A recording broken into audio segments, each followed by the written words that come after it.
but they do kind of dictate the market in a lot of ways, right? Because they create a lot of jobs.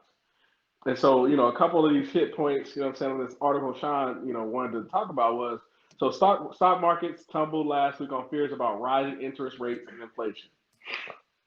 The tech-heavy NASDAQ index fell 8% last week and is down 13% this year. The world's five richest tech tycoons have collectively lost about $85 billion in 2022. And so, Shawn, what about this article, really stuck out to you, brother? So our topic for today is net worth, right?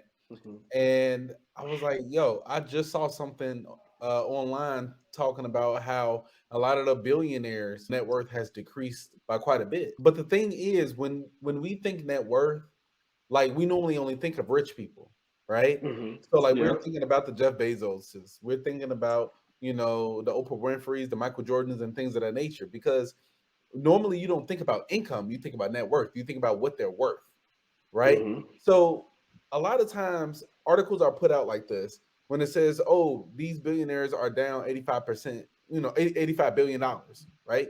But at the end of Mm-hmm. the day, are they really down? That's the question. Because Mm. you're when you're thinking about your net worth, you're thinking about the price of your assets at that time, at that specific time. Like for instance, if we're talking about Jeff Bezos, since he's the first one on the screen, we know that he has a bunch of shares of Amazon, right? Mm-hmm. So if you looking up the shares of Amazon, when it goes up, his net worth goes up. When it goes down, his net worth go down because a big part of his net worth is tied into Amazon. It's not saying that Yeah. 100% of his net worth is tied into Amazon because maybe he has real estate. He might have some things in his life that we don't know about, right? But those are all tied Mm-hmm. into his net worth. And it goes with all the billionaires that's listed in this article. Like whatever they're known for is pretty much a big part of their net worth, but it may not be 100% of their net worth. And that's the reason why it fluctuates so often. Exactly. And that's interesting that you said that because you're talking about tangible and intangible assets, right? Like a stock is fairly tangible because it feeds a business, but at the same time, it's really sort of an intangible, right? Because they go up and they go down based off of the market.